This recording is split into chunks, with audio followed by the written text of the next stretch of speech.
ओम तत्सत। ओम तत्सत। बताइए। सर, मेरा आज का प्रश्न गोवर्धन पूजा से संबंधित है। हाल ही में मैंने प्रेमानंद बाबा की एक वीडियो देखी, जिसमें वो गोवर्धन पर्वत की प्रदक्षिणा करने का महत्व बताते हैं। तो गोवर्धन पर्वत की प्रदक्षिणा करने से वो बताते हैं कि हमें बहुत पुण्य फल की प्राप्ति होती है और हमारे पाप भी नष्ट होते। उन्होंने इसको अच्छे से बताते हुए ये कहा है वीडियो में कि हमें गोवर्धन पर्वत की प्रदक्षिणा करने से 1 करोड़ सोने से सींग बनाकर गौएं दान करने का फल, और इससे भी अधिक फल हमें गोवर्धन की पूजा करने से और उसके प्रदक्षिणा करने से मिलता है। हम्म।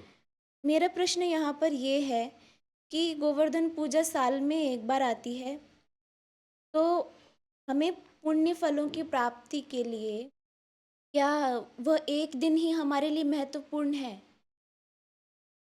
कि हम जब गोवर्धन पर्वत की प्रदक्षिणा करेंगे और हमारे पाप उसी, या फिर हमें अपने पुण्यों की प्राप्ति के लिए और कुछ और कर्म भी करने चाहिए? जी,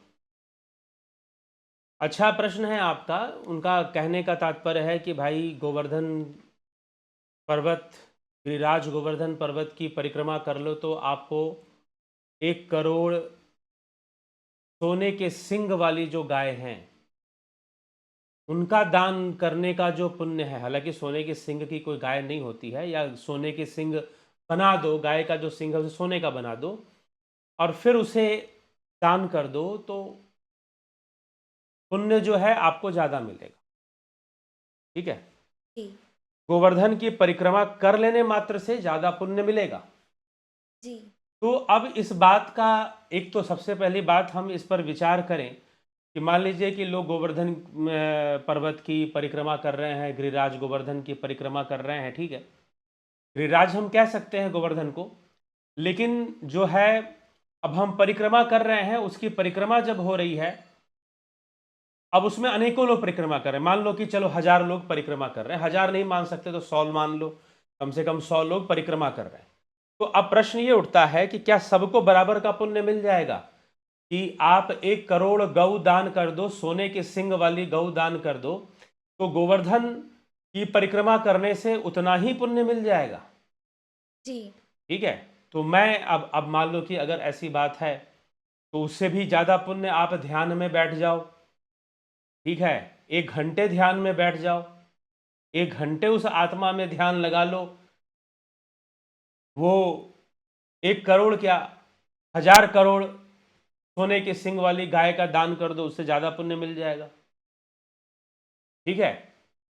तो अब बात यह है कि 100 लोग अगर करते हैं, गोवर्धन पर्वत की परिक्रमा करते हैं, गिरिराज गोवर्धन की परिक्रमा अगर 100 लोग करते हैं, तो 100 को क्या बराबर का पुण्य मिल जाएगा? अभी एक बात यही समझना है कि कोई भी कार्य कैसे किया जा रहा है, किस उद्देश्य से किया जा रहा है, और उसका करने का लाभ क्या है, करने वाले को क्या लाभ मिल रहा है और दूसरों को उससे क्या लाभ मिल रहा है। क्या वो परोपकार के रूप में किया जा रहा है या स्वार्थ के रूप में किया जा रहा है? तो हमें यह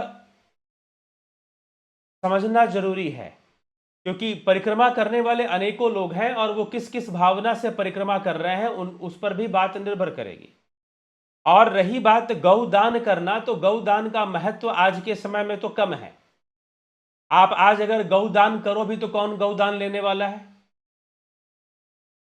आज अगर आप लोगों को गौदान करो तो कौन गौदान लेने वाला है? कौन आपसे गौ गाय के रूप में दान ग्रहण कर, वो कहेगा भैया इस गाय की जो कीमत है, उसका जो धन बनेगा वो मुझे दे दो, या इसके बदले में कुछ काम की दूसरी चीज दे दो। हाँ, कोई गौशाला चला रहा होगा और वो गौदान मांगे और उसको मिले तो फिर वो एक अलग बात है। लेकिन प्राचीन समय में गौदान का बहुत महत्व इसलिए था क्योंकि उस समय पशु धन हुआ करता था। पशु के रूप में ही धन देखा जाता था। जिसके पास बहुत सारे पशु हैं, गाय हैं, भैंस हैं, बैल है, बकरियां हैं, बहुत सारे जो संभाल के रखा हुआ है, उनको खिला पिला रहा है और उनको पालन पोषण कर रहा है, उनके दूध का व्यापार भी कर रहा है, तो गोधन कहा जाया करता था। तो गौ को धन के रूप में देखा गया है। पहले से वैदिक काल में भी गौ को धन के रूप में देखा गया है।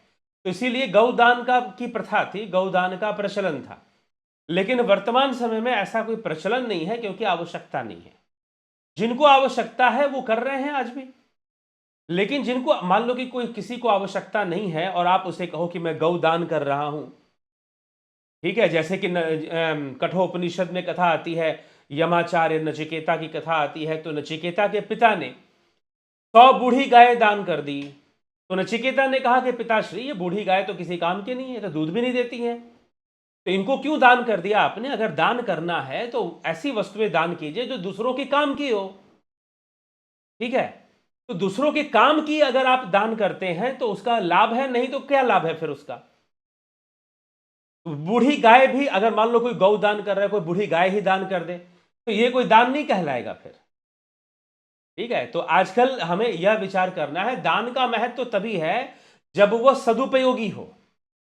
तो मेरे ख्याल से 100 सोने के सिंग वाले गौ का दान करना, एक तो वो समसामयिक नहीं है आज के समय में। हाँ ठीक है, उसकी वैल्यू हम जोड़ सकते हैं कि उसके वैल्यू के बराबर आप दान कर दो, तो उससे भी बड़ा पुण्य मिलेगा गोवर्धन पर्वत की परिक्रमा कर लेने से, ठीक है। तो अब यह जो बात है, अब यह बात कोई वीडियो को सुनता है, वो इस बात को कैसे समझता है, उस पर यह बात निर्भर करती है। यह बात गलत भी नहीं है, और किसी परिवेश में, किसी दृष्टिकोण से, किसी एंगल से हम इसको गलत भी मान सकते हैं, गलत भी कह सकते हैं, ठीक है। और हम एक समझे तो यह गलत भी नहीं है, बात भी गलत नहीं है। तो इसीलिए देखो, कर्म का फल मिलेगा। पुण्य क्या है? पुण्य कर्म है। पुण्य कर्म का ही एक रूप है, पाप कर्म का ही एक रूप है, और परमात्मा पाप और पुण्य से परे है। पाप भी बंधन है और पुण्य भी बंधन है। यह रहस्य हमें समझना पड़ेगा कि पाप भी बंधन है और पुण्य भी बंधन है। तो जब दोनों ही बंधन है तो फिर क्या होगा? तो पाप भी बंधन, पुण्य भी बंधन, तो बंधन का फल तो मिलेगा। तो बंधन में अगर हम रहेंगे तो पुण्य भी हमें क्या, कुछ सुख रूपी फल हमें मिल जाएगा। पुण्य से अगर हम तुलना करें तो कुछ सुख रूपी फल मिल जाएगा। पाप करेंगे तो दुख रूपी फल मिलेगा, पाप के बदले में हमें दुख रूपी फल मिलेगा, पुण्य के बदले हमें सुख रूपी फल मिलेगा, पुण्य के कारण हमें कोई सुख रूपी फल मिलेगा। तो जी। ये बस इतनी सी बात है। लेकिन पाप और पुण्य बंधन ही तो है। तो अब संत का काम बंधन में डालना नहीं होता है, ठीक है। हाँ, सेवा कार्य में वो लगाते हैं, लेकिन संत का काम बंधन में डालना नहीं होता है। अब मान लीजिए कि कोई व्यक्ति परमात्म तत्व को जानता है और परमात्मा के ध्यान में लीन है, और वह व्यक्ति ध्यान में रहते हुए, नाम में रहते हुए, स्मरण में रहते हुए गोवर्धन पर्वत की परिक्रमा करता है, तो उसे निश्चय ही बहुत अधिक पुण्य मिलेगा। लेकिन जिसे ईश्वरीय तत्व का ज्ञान ही नहीं है, जिसे ज्ञान ही नहीं है, जो समझता ही नहीं है, उसे बस लालच आ गया कि बहुत बड़ा पुण्य बन जाएगा, ऐसा कर लेते हैं। तो एक तो यहां पर कई तरह की अतिशोक्ति भी हो रही है, और यहां पर कई तरह की अर्थापत्ति भी हो रही है, और अनुपलब्धि भी हो रही है, ठीक है। इस बात में अर्थापत्ति अनुपलब्धि क्यों हो रही है? इसलिए हो रही है, अब देखिए, प्रमाण व्यवस्था में, वेदांत और मीमांसा शास्त्र में 6 प्रमाणों की व्यवस्था है। 6 प्रमाण क्या क्या है? एक है प्रत्यक्ष, जिसको हम प्रमाण मानते हैं, तो हम प्रमाण कहते हैं, प्रमाण है, प्रत्यक्ष है। और दूसरा है अनुमान है, प्रमाण, अनुमान, उपमान है, तीसरा उपमान है, ठीक है। चौथा शब्द प्रमाण है, प्रत्यक्ष प्रमाण, अनुमान प्रमाण, उपमान प्रमाण और शब्द प्रमाण। फिर अर्थापत्ति और अनुपलब्धि, अनुपलब्धि, ठीक है। ये दोनों ही बातें हैं। तो ये अर्थापत्ति क्यों हो रही है? इसलिए हो रही है कि गौदान का महत्व तो घट चुका है, इसलिए अर्थापत्ति हो रही है। वर्तमान के लोगों को अगर हम समझाते हैं तो हम गौदान से उसकी तुलना क्यों करें? हम कहें कि भाई तुम जो है बोलना चाहिए कि तुम 1 करोड़ मर्सिडीज गाड़ी खरीद कर दान कर दो, जो पुण्य मिलेगा उससे भी ज्यादा पुण्य तुमको गोवर्धन पर्वत की परिक्रमा से मिल जाएगा। ठीक है, क्योंकि आज के समय में आप गौदान करने जाएंगे तो आज के समय में गौदान लेने वाले लोग कितने हैं? जो मंदिर आश्रम वाले हैं वही ग्रहण करेंगे, और बाकी जहां आश्रम भी, जहां गौशाला, मंदिर वाले भी नहीं लेंगे। जहां गौशाला चल रही है, जहां गौशाला चल रही है वही लेंगे। तो आज के समय में जो दान होना चाहिए, और रही बात जिसको हम दान कर रहे हैं वो दान के योग्य भी है कि नहीं, पुण्य इस पर भी निर्भर करता है। अब कोई व्यक्ति जो है राजा को कोई बहुत बड़ा भेंट दे दे, इसमें क्या पुण्य है? राजा वैसे ही राजा है, वैसे ही धन संपन्नता उसके पास बहुत सारी है। अब उसको आपने कोई भेंट दे दिया, सोने का सिंह बनाकर गाय उसको दे दिया, तो वो कोई दान थोड़ी ना कहलाएगा। दान तो एक तो जो दान के योग्य है, दान के योग्य भगवान ने माना है जो धर्म का प्रचार करते हैं, जो आध्यात्मिक ज्ञान का प्रचार करते हैं, उनको अगर धन की आवश्यकता है तो उनको दान करो। दूसरा, जो जरूरतमंद है, बेचारा बहुत गरीब है, कोई व्यवस्था नहीं है उसके पास रहने की, जीने की, खाने पीने की, जीवन में आगे बढ़ने की, तो उसकी हम सहायता करें तो वो दान है। कोई शिक्षा की व्यवस्था जिसके पास नहीं है, उसके पास हमने निःशुल्क शिक्षा की व्यवस्था कर दी, तो वो दान हम कह सकते हैं। ठीक है, तो दान जब हम जरूरतमंद को हम दान करें, या फिर जिनको आवश्यकता है, जो समाज के लिए, अध्यात्म के लिए, लोक कल्याण के लिए जो कार्य कर रहे हैं, उनको दान करते हैं, तो वो सर्वश्रेष्ठ दान की श्रेणी में, सात्विक दान की श्रेणी में आता है। और दान करो और फिर सोचो मत कि हमने क्या किया, ये भगवान ने कहा है सात्विक दान के लिए। तो सात्विक दान उसे कहा है भगवान कृष्ण ने। तो दान फिर तब जाकर दान, ऐसे ही हम, तो अब कोई इस बात को सुनकर गौ दान करना शुरू कर दे, सोने का सिंह उसमें मढ़ा दे और गौ दान दान करना शुरू कर दे, तो जब उसकी नीड नहीं है सोने से, तो चलो सोना तो वो निकाल लेगा सिंह से, लेकिन गाय का क्या करेगा वो? तो जबरदस्ती आप दान करोगे तो उसकी आवश्यकता नहीं है, फिर तो आप उसके ऊपर थोप रहे हो, दान नहीं हुआ वो। ठीक है, तो यह तुलना वर्तमान के समय में गौदान की तुलना शायद नहीं होनी चाहिए। पहली बात तो ये। दूसरी बात क्या है कि गोवर्धन, अगर हम पूजा, देखिए हम अगर तपस्या करते हैं, एक प्रकार की तपस्या है, गोवर्धन पर्वत की परिक्रमा करते हैं लोग, समय लगता है उसमें काफी, तो वो जो परिक्रमा है उसमें पैर लोगों के दुख जाते हैं। चाहे आप केदारनाथ चले जाइए, लोग चढ़ते हैं उतरते हैं, 22 किलोमीटर पैदल का ट्रैक होता है। तो लोग इसको श्रद्धा से, भावना से, तपस्या समझ के करते हैं, तप समझकर कि ये हमारी श्रद्धा है प्रभु के चरणों में, ठीक है, भगवान के चरणों में। तो अपनी श्रद्धा समझकर, अपनी श्रद्धा को लोग अपने शरीर को कष्ट देकर श्रद्धा को अर्पित करते हैं। तो गोवर्धन पर्वत की परिक्रमा की जाती है, वो एक तपस्या है, उसका फल मिलेगा, तपस्या का फल तो मिलेगा, और पुण्य ही है वो, इसमें कोई संशय नहीं। लेकिन इसमें भी कौन व्यक्ति कैसी भावना रखता है, कैसी सोच रखता है, कैसा ज्ञान रखता है, कैसी समझ रखता है, और उस समझ के साथ कर रहा है। अगर उस समझ के साथ कर रहा है तो निश्चय ही उसको बहुत फल मिलेगा, अन्यथा फल नहीं भी मिलेगा। तो स्पष्टीकरण इसका यही हो सकता है कि भाई एक तपस्या है, तप करोगे तो फल मिलेगा, रावण को भी तप करोगे तो फल मिलेगा। ठीक है, तारकासुर ने तपस्या की, उसको फल मिला, भस्मासुर ने की, उसको फल मिल गया, ठीक, भौमासुर ने की, उसको फल मिल गया। तो इस प्रकार से कई असुरों ने, राक्षसों ने तपस्या की, उनको भी फल मिल गया। तो तपस्या का फल तो मिलेगा, लेकिन है तो बंधन, है तो बंधन ही। तो जब तक हम आत्मज्ञान के मार्ग पर नहीं चलते हैं, जब तक हम, तब तक मोक्ष सिद्ध नहीं किया जा सकता है। मुक्तिर्न सिद्धते ब्रह्म शतांतरे अपि, आदि गुरु शंकराचार्य कहते हैं कि बहुत पढ़ने से वदंतु शस्त्राणि, और स्वयं भगवान श्री कृष्ण भी यह बात कहते हैं, जैसे कि आदि गुरु शंकराचार्य ने कहा वदंतु शस्त्राणि, बहुत सारे शस्त्रों का अध्ययन कर लेने से, बहुत तरह की बातें कर लेने से, चर्चा कर लेने से किसी को आत्मज्ञान नहीं होता है, और ना ही उसे मुक्ति, ना ही उसकी मुक्ति सिद्ध होती है।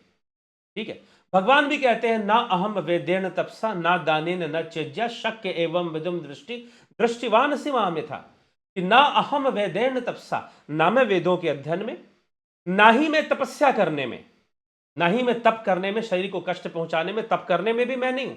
ना अहम वेदेन तपसा ना दानेन, ना ही दान पुण्य करने में, ना दानेन न चिज्य, ना यज्ञ आदि करने में, हवन यज्ञ आदि की जो क्रियाएं होती हैं, होम आदि क्रियाएं, ना उनमें, इन सबसे कोई मुझे प्राप्त नहीं करता।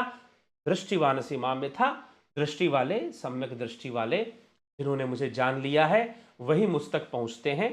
जो ब्रह्म को जानता है वो ब्रह्म हो जाता है, इसीलिए ऐसा उपनिषद भी कहते हैं। तो इसीलिए उस परमात्मा की प्राप्ति ना तो दान करने से होता है, ना तपस्या करने से होती है, ना वेदों के अध्ययन से होता है, और ना ही यज्ञ आदि क्रियाएं करने से होती है।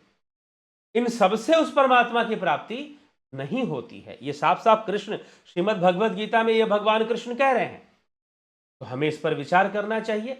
ये नहीं कि हम कहीं से सुने और उसको तुरंत जो है कॉपी पेस्ट कर दें, उसको फॉलो करना शुरू कर दें, बल्कि हम समझ जाएं कि क्या कहा जा रहा है। तो अब एक प्रश्न ये उठता, अब यहां पर एक और संशय आ जाएगा, तो फिर तपस्या नहीं करनी चाहिए, फिर दान नहीं करना चाहिए, फिर वैदिक अध्ययन नहीं करना चाहिए, फिर यज्ञ नहीं करना चाहिए? बिल्कुल ऐसी बात नहीं। आप वैद अध्ययन भी कीजिए, आप तपस्या भी कीजिए, आप दान भी कीजिए, यज्ञ भी कीजिए, लेकिन वो सब कर्म बंधन में ही आएगा। तो पुण्य करोगे तो पुण्य का फल सुख के रूप में आपको मिलेगा। इसलिए भगवान ने शुरू से कह दिया कि देवता या स्वर्ग या पूजा पाठ मुक्ति प्राप्ति का, मोक्ष प्राप्ति का या ब्रह्मलीन होने का, अपने स्वरूप में स्थित होने का साधन नहीं है, लेकिन आपके कर्म सुधारने का साधन जरूर है। तो अगर आप वेदों का अध्ययन करते हैं तो आपको प्रेरणाएं मिलेगी, आध्यात्मिक प्रेरणा मिलेगी। आज भी हम जो बोल रहे हैं वैदिक प्रेरणा से बोल रहे हैं, ठीक है? तो प्रेरणाएं आपको मिलेगी, आपको मार्ग प्रशस्त होगा आपका। तपस्या करेंगे आपका पुण्य बढ़ेगा, आपको सिद्धि मिलेगी। दान करेंगे आपका पुण्य बढ़ेगा, और फिर यज्ञ करेंगे तो यज्ञ के माध्यम से देवताओं का यजन होता है, देवताओं का दान होता है, हवन के माध्यम से, होम के माध्यम से, तो उससे भी हमारा पुण्य बढ़ेगा। सारी क्रियाएं पुण्य बढ़ाने के लिए और मार्ग को सही मार्ग पर चलने के लिए बताई गई हैं, ठीक है? तो वेदों का अध्ययन करना निरर्थक नहीं है, तपस्या करना भी निरर्थक नहीं है, दान करना भी निरर्थक नहीं है, ज्ञान और यज्ञ करना भी निरर्थक नहीं है, लेकिन इन क्रियाओं से कोई आत्मज्ञान प्राप्त नहीं कर सकता। वो तो योग से ही संभव है। इसलिए कृष्ण कहते हैं अर्जुन से, तस्माद योगी भव अर्जुन, अर्जुन तू योगी बन जा। अर्जुन को योगी बनने की प्रेरणा दी गई, अर्जुन तू योगी बन जा, ऐसी प्रेरणा दी गई, ठीक है ना? क्योंकि योग के माध्यम से ही एकमात्र मुक्ति संभव है, मोक्ष संभव है, परम धाम में स्थिति संभव है। योग के माध्यम से ही मात्र कोई ब्रह्ममय हो सकता है, स्वरूप में स्थित हो सकता है, ठीक है? आत्म तत्व में स्थित हो सकता है। इसलिए भगवान कह रहे हैं कि वेदों के अध्ययन से, कोई सारी जिंदगी वेद अध्ययन करते रहे, सारी जिंदगी तप करता रहे, सारी जिंदगी दान पुण्य करता रहे, सारी जिंदगी यज्ञ करता रहे, उसे मुक्ति नहीं संभव है। अब सुखदेव मुनि ने भी तपस्या की, कठोर तपस्या की, लेकिन फिर भी उनको मुक्ति नहीं मिली। उन्हें मुक्ति तत्व को समझने के लिए, ईश्वर तत्व को समझने के लिए, तत्व ज्ञान के लिए राजा जनक की शरण में जाना पड़ा, उन्हें अपना गुरु स्वीकार करना पड़ा, ठीक है, तत्व ज्ञान के लिए। तो इसीलिए यह बात हमें आज समझने की आवश्यकता है, अंधभक्त नहीं बनना है हमको, ठीक है? वो कह रहे हैं, वो अपने शिष्यों को कोई किसी बात का उत्तर दे रहे हैं, समझा रहे हैं, वो जो कह रहे हैं वो गलत है, मैं ये नहीं कह रहा हूं, क्योंकि उनकी परिस्थिति क्या है ये वो मुझे स्पष्ट नहीं। वो तो कोई वीडियो क्लिप दिखा दे या कोई प्रश्न पूछ ले तो उस पर आधारित मैं उत्तर दे रहा हूं, तो वो एक अलग बात है। लेकिन अगर कोई ऐसा समझ रहा है कि हम ऐसा कर लेंगे तो हमें पुण्य बढ़ जाएगा, हाँ तपस्या कर रहे हैं तो पुण्य तो बढ़ जाएगा, लेकिन आत्मज्ञान बिनु नर भटके, कभी मथुरा कभी काशी, तो यह भटकाव ही होता रहता है। तीर्थ यात्रा करने में बहुत अंतर है। एक आत्मज्ञानी तीर्थ यात्रा करता है, वो जो लाभ उठाता है एक साधारण व्यक्ति नहीं उठा सकता। तो यह सब बहुत सारे रहस्य हैं, यह सब बहुत सारी बातें हैं, तो इसको हम समझें और इसको हम समझकर चलें, ठीक है? तो चलिए, जी। तो यही मेरा इसमें वक्तव्य है। तो इससे मुक्ति संभव नहीं है, हाँ पुण्य बढ़ेगा, ठीक है। अब उस पुण्य की तुलना आप 100-1 करोड़ गाय से कर लीजिए, लेकिन आज के समय में हम उसको नहीं मान सकते हैं, क्योंकि आपने किसी को गौ दान दे दिया, अब बेचारा वो भूख से मर रहा है, उसके पास पैसे नहीं है, ठीक है, वो गाय थोड़ी ना खाएगा, फिर तो वो और पतन की ओर चला जाएगा। तो हम उसको गौदान क्यों करेंगे? नहीं करेंगे। तो उसकी वैल्यू आज के समय में नहीं है, ठीक है। उपमा देने के लिए ठीक है, उदाहरण देने के लिए ठीक है, लेकिन सच्चाई यही है कि जब तक मुक्ति का मार्ग नहीं है, जब तक आत्मज्ञान का मार्ग नहीं है, ठीक है, आत्मैक्यर बोधेन बिना विमुक्तिर न सिद्धते ब्रह्म शतांतरे अपि, इस प्रकार से आदि गुरु शंकराचार्य कहते, आत्मैक्यर बोधेन बिना, आत्मा के बोध के बिना मुक्ति सिद्ध नहीं हो सकती, ठीक है। तो ये चीज है, तो इसलिए हमें या इस विषय को समझना चाहिए। तो यह हमें प्रयास करना चाहिए। और जो योग का मार्ग है, ध्यान योग का जो मार्ग है, ध्यान योग का ऑनलाइन कोर्स इसलिए हम लोग इसलिए चलाते हैं। ऑनलाइन माध्यम से कैसे बैठना है, कैसे ध्यान करना है, कैसी भावना रखनी है, कैसे शून्य की स्थिति में जाना है, ये सब सिखाया जाता है। ऑफलाइन कार्यक्रम्स भी होते हैं, लेकिन ऑनलाइन से तो हर महीने में 2-2 बार होता है। तो आप जो है इन सब को आप ऑनलाइन कोर्स करना चाहते, कभी भी आप हमें संपर्क कर सकते हैं ऑनलाइन कोर्स के लिए। ध्यान योग के ऊपर जो ऑनलाइन कोर्स होता है, आप इस कोर्स को ज्वाइन कर सकते हैं और अपने स्वरूप को जान सकते हैं, अपनी मुक्ति का मार्ग सिद्ध कर सकते हैं, उस मार्ग पर आगे बढ़ सकते हैं। तो ये हमें करना पड़ेगा, ठीक है। तो ये सब हमें ध्यान रखना है। इसी प्रकार से स्वर योग का भी कोर्स होता है, आप इसका भी लाभ उठा। ये भी बहुत रहस्यमय कोर्स है। ईड़ा पिंगला सुषुम्ना का रहस्य इसमें बतलाया जाता है और स्वर का रहस्य बतलाया जाता है। तो आप सभी इससे लाभान्वित हों और लाभान्वित होकर, ये ध्यान योग का कोर्स आत्मज्ञान का कोर्स है। इसीलिए मैंने पहले कह दिया, कोई 1 घंटे सही से ध्यान कर ले तो उसे 1 करोड़ क्या 100 करोड़ गायों का दान कर दो सोने का सिंह बनाकर, उससे पुण्य, उसका पुण्य मिल जाए, क्योंकि अनेकों पाप क्षण हो जाएंगे, अनेकों पाप कट जाएंगे ध्यान करने से। ध्यान करने से हमें अनेकों शक्तियों का प्रवेश होना शुरू हो जाता है। लेकिन ध्यान का उद्देश्य ये सब नहीं है। ध्यान का उद्देश्य है उस शून्य में पहुंचना। बाह्य अभ्यांतरम अभ्यांतरे शून्य, आदि गुरु शंकराचार्य कहते हैं, जो बाहर भीतर से शून्य है वो आत्मा, उसकी उपस्थिति से ही उसी का आधार है, जिससे कि अंतःकरण काम कार्य कर रहा है, बाह्यकरण भी काम कर रहा है। अंतःकरण में मन बुद्धि चित्त अहंकार, बाह्यकरण में हमारे शरीर के अंग है, कर्म इंद्रियां ज्ञान इंद्रियां आ जाती हैं। तो इस प्रकार से सारी चीजें उसी का आधार लेके कार्य कर रही हैं। तो हम अगर उस आत्मा को जान लें, साथ में ज्ञान में हम लीन हो जाए, तो फिर जाकर हम निश्चय ही अपना कल्याण कर पाएंगे और समाज का भी कल्याण कर पाएंगे। तो उसमें जो पुण्य है, क्योंकि वो अनेकों कर्मों को काट देगा, अनेकों पापों को नष्ट कर देगा। लेकिन जिस हम सांसारिक पुण्य की जो हम बात कर रहे हैं, उसमें तो बंधन ही है और बार बार बंधन में ही आना है। तो इस विषय को समझना जरूरी है,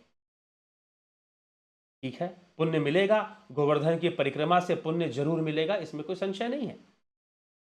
लेकिन जब तक हम इस विषय को सही से समझ नहीं लेते हैं, तब तक हम लाभ उठा ही नहीं पाएंगे, ठीक है। तो आवश्यकता हमें ध्यान योग के मार्ग पर चलने की है। तो जो लोग भी ध्यान योग के मार्ग पर चलना चाहते हैं, वो अगर इस कोर्स को ज्वाइन करना चाहते हैं, कोर्स ज्वाइन करें। इस नंबर पर आप संपर्क कर लेंगे 9661802459 और कोर्सेज की जानकारी आप ले सकते हैं। चलिए हम अपने विचारों को अब विराम की ओर ले चलेंगे, विराम देंगे। बहुत बहुत आभार आप सभी का। ओम तत्सत। ओम तत्सत।